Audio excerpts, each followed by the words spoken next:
Learning English can be an exciting journey.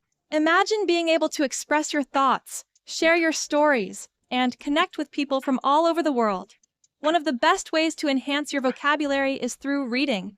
Pick up a book, an article, or even a blog that interests you. Each new word you encounter is a stepping stone to fluency. Practice speaking every day, even if it's just to yourself. Use new phrases in conversations, and don't be afraid to make mistakes. They're part of the learning process. Listening is equally important. Tune into English podcasts or watch movies without subtitles.